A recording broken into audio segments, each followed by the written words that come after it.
All right, sir, you're Ernest Sinnett Sr. Yeah. And Mr. Sinnett was previously in court and entered a pleas of not true to counts 1 and 2 in a motion to revoke probation. And so Ms. French, does the state have witness with regard to those counts? Yes, Your Honor, we do. The state would call Sarah Simon. Good morning, Ms. Simon. Please raise your right hand. Do you swear or affirm the testimony you're going to give in this hearing will be the truth, the whole truth, and nothing but the truth? Thank you. You may proceed. Thank you, Your Honor. Ms. Simon, are you employed with the Jefferson County Adult Probation Office? Okay. And in what capacity is that? I'm a probation officer and I supervise the sex offender case. All right. And as someone supervising the sex offender caseload, is Ernest Joseph Stinnett Sr. One of your probationers? He is. And how long has he been supervised by you? Since February of 25. February of 25. During that time, the past year or so, has he been required to participate in sex offender group counseling? He has. And has he done that? He has, but he has been discharged twice unsuccessfully. And can you tell the court why he was discharged twice unsuccessfully?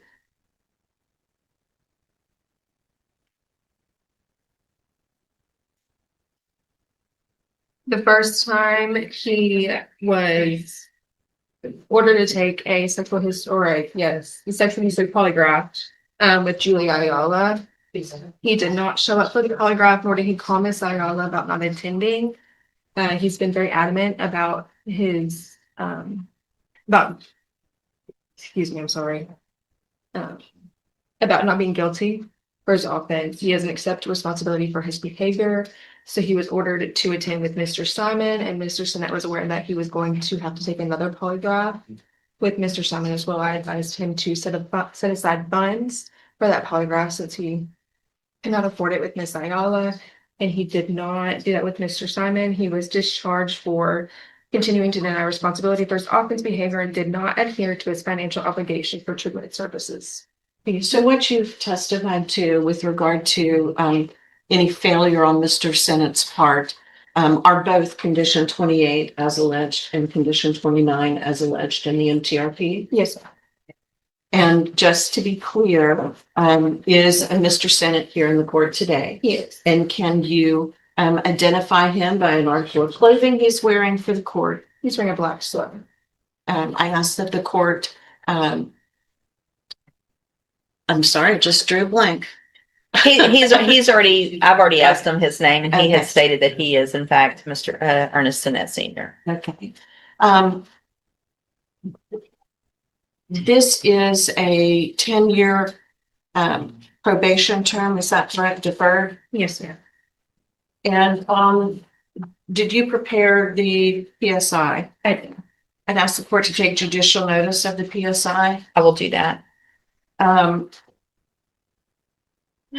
In PSI, you talk about Mr. Sinnett denying this offense and refusing to accept responsibility, correct? Yes, ma'am.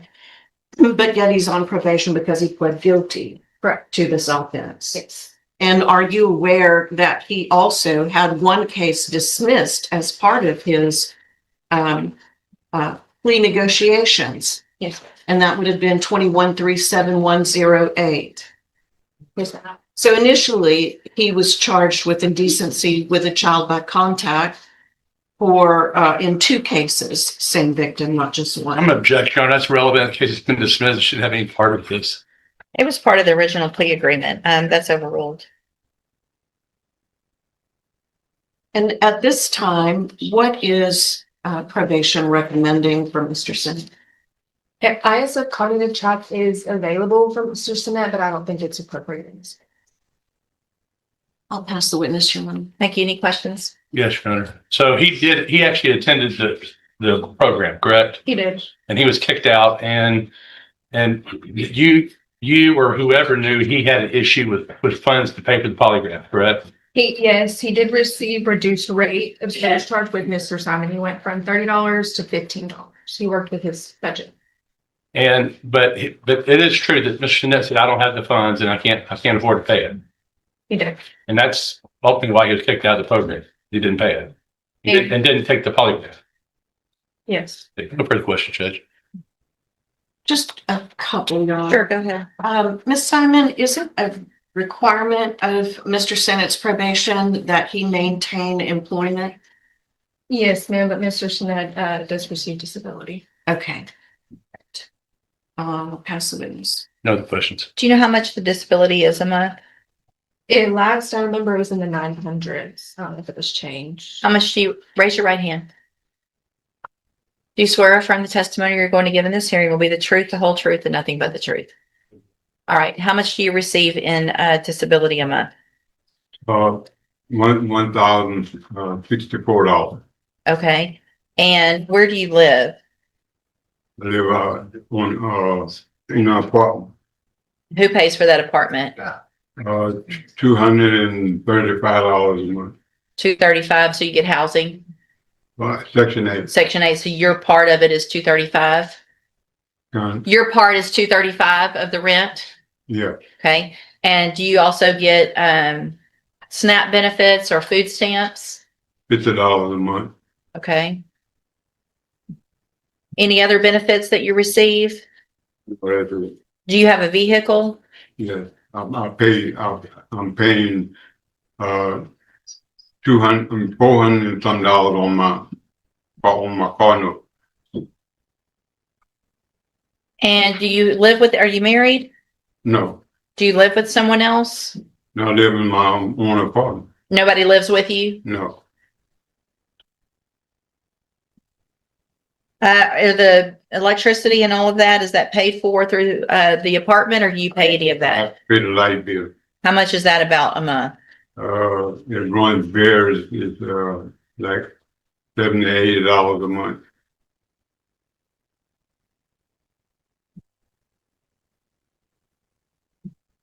You have any other bills? I had some bills, but my sister helped me out and paid them all. Paid them. I had two a loan. But you're not paying those anymore? No. So I'm gonna have to be getting extra money coming in now.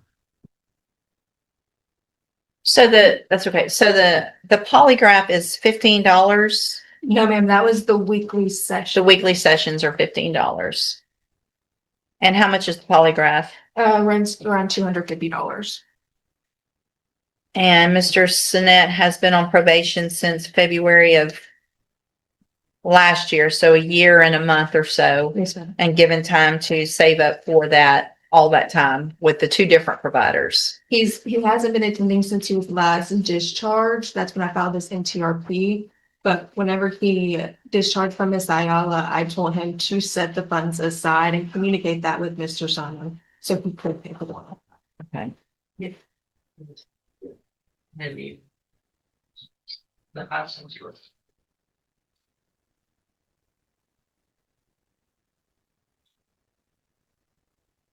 All right, any other questions of Ms. Simon? No, Your Honor. Not from the state, Your Honor. So, any other witnesses with regard to, whether or not counts one and true or, no other witnesses? No. So based on that information, and testimony by Ms. Simon, I am going to find counts 1 and 2 true in that motion to revoke unadjudicated probation. I've also we have the updated report. Has everyone had an opportunity to review that report? Yes, Your Honor. Yes, Your Honor. Are there any additions or corrections to that report? I'm aware of Judge. Not from the state.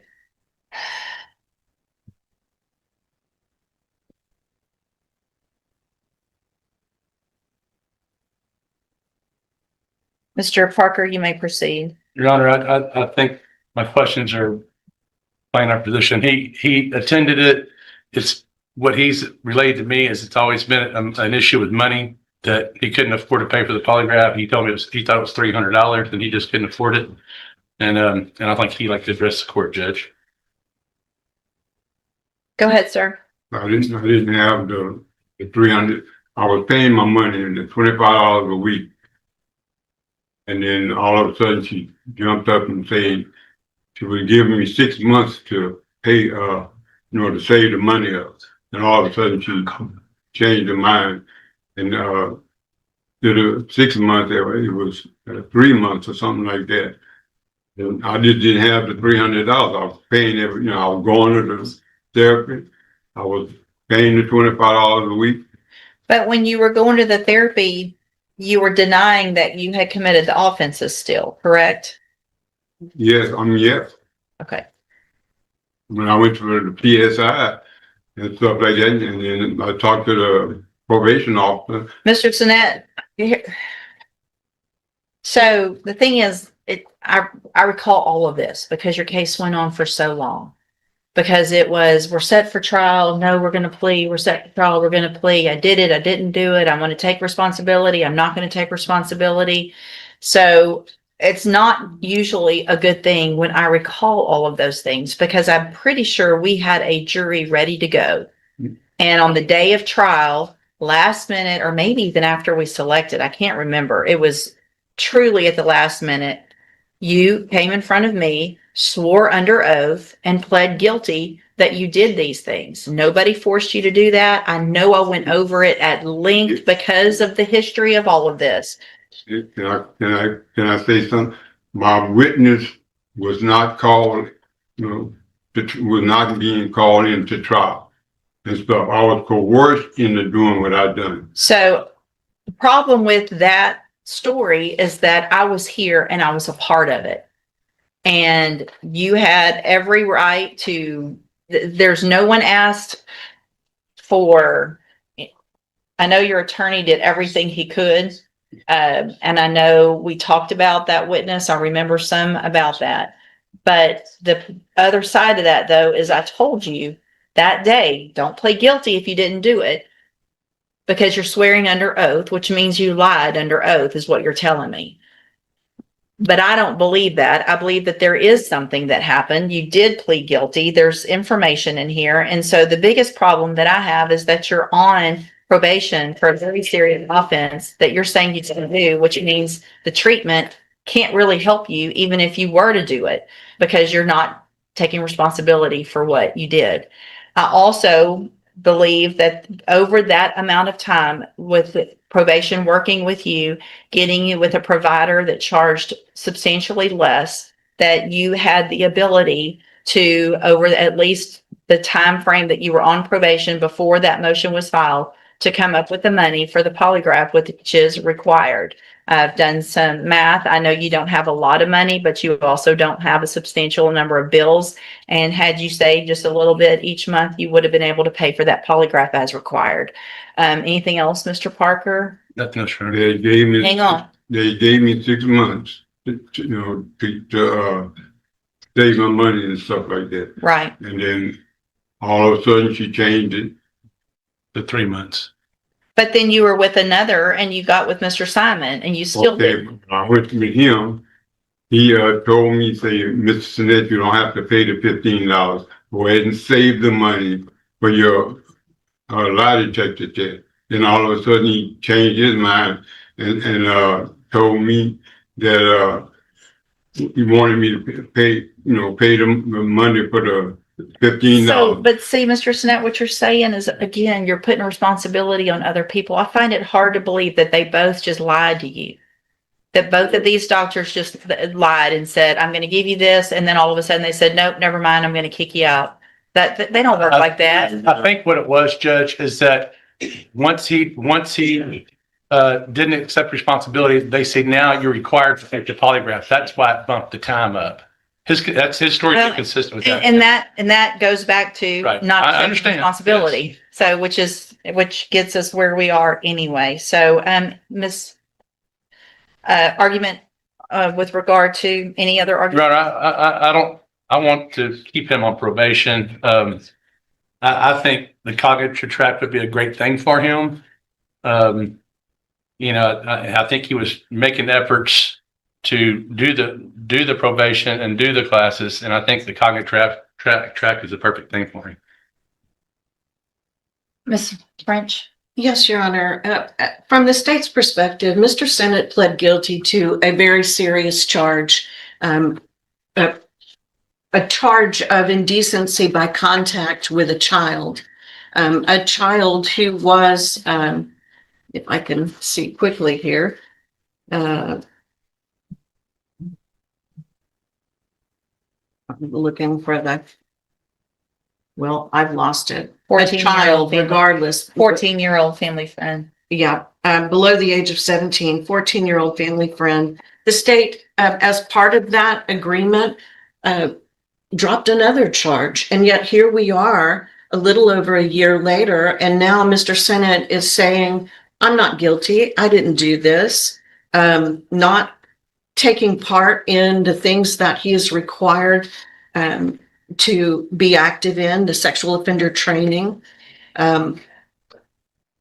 Had he not continued to deny his guilt, he may not have been asked to take a polygraph test.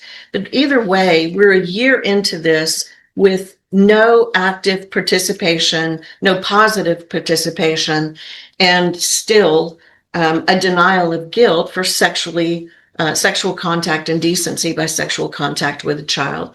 So the state would defer to the court regarding a sentence, but would ask the court to make it one that would continue to protect the children in our community. Thank you, Ms. French. And so, anything else? No, Your Honor.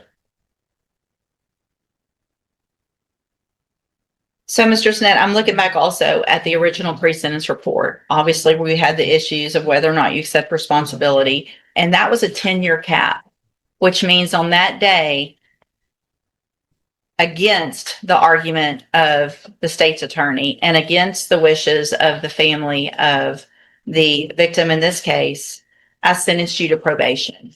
And I look back and I wonder why I did that, but I was hoping that you would get the help you needed so that I could feel like our community was safe. You refused to do that. You refused to accept responsibility. So that means you refuse to do all of the other things and take the polygraph and follow through with your sex offender treatment.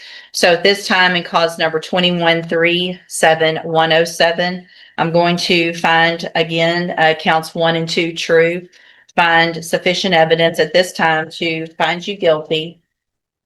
And at this time, find you guilty of indecency with a child. I'm going to sentence you to a term of 15 years in the institutional division of the Texas Department of Corrections. You will receive credit on that sentence for any time that you've been in custody that the law gives you the right to receive. I'm handing you the trial court certification that shows this was not an agreement. You do have some rights to appeal. I have also handed you a written admonishment regarding your ineligibility to possess a firearm or ammunition. Because of the judgment entered against you, you're ineligible under Texas law to possess a firearm or ammunition. Possession of a firearm or ammunition will lead to charges against you. Firearm is a legal term. Read that written admonishment I provide you. If you have any questions about the laws that make you ineligible to possess a firearm or ammunition, or about how long that lasts, you can talk with Mr. Parker. You can go back with the bailiff. Thank you, Your Honor. You